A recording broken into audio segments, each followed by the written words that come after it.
Bonjour, bienvenue sur Coco TV pour une nouvelle vidéo de présentation. Aujourd'hui de l'air cooling gros format avec le Deepcool Assassin 2 qui intègre la gamme Gamerstorm. Et on peut le voir, c'est un gros morceau Assassin 2, donc mise à jour de l'Assassin. Nous ne l'avions pas testé à la ferme, mais à l'époque il était disponible en Europe via Alpenfun et c'était le K2.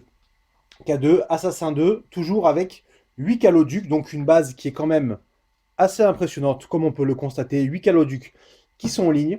Au niveau des mises à jour, nouveau ventilateur, alors toujours un cadre souple, c'est très simple. Nouvelle forme pour les ailettes, notamment à l'arrière qui est beaucoup plus bombé, c'est travaillé aussi, on peut le constater. Les ventilateurs, un 120 mm à l'avant, un 140 mm à l'arrière, 300 RPM minimum pour les deux, 1200 pour le 140 au maximum et 1400 pour le 120 mm au maximum aussi.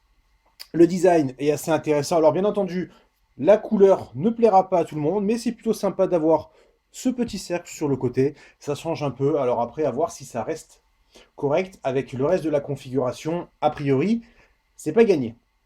Néanmoins, on apprécie, ça change, surtout par rapport aux couleurs qu'on a l'habitude de voir chez Deepcool, notamment en Gamerstorm.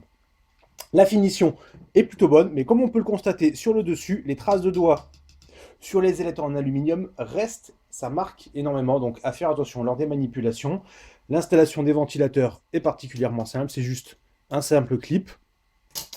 Hop, et comme le ventilateur a déjà son cadre souple, pas besoin de rajouter de petites rondelles ou autres pour atténuer les vibrations. On remet aussi, hop, très facilement, normalement. Alors là, petit problème, pour voir correctement, le radiateur brille pas mal, mais ça se met plutôt simplement. Alors on notera donc, nous avons deux ventilateurs, on ne pourra pas en rajouter deux troisièmes.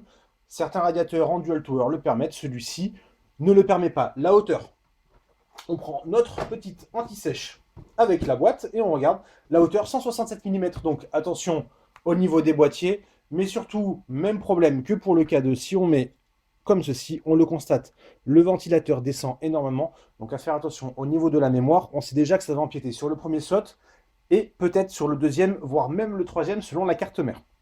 Donc on fait attention, mémoire low profile ou avec radiateur classique, rien d'exubérant si possible.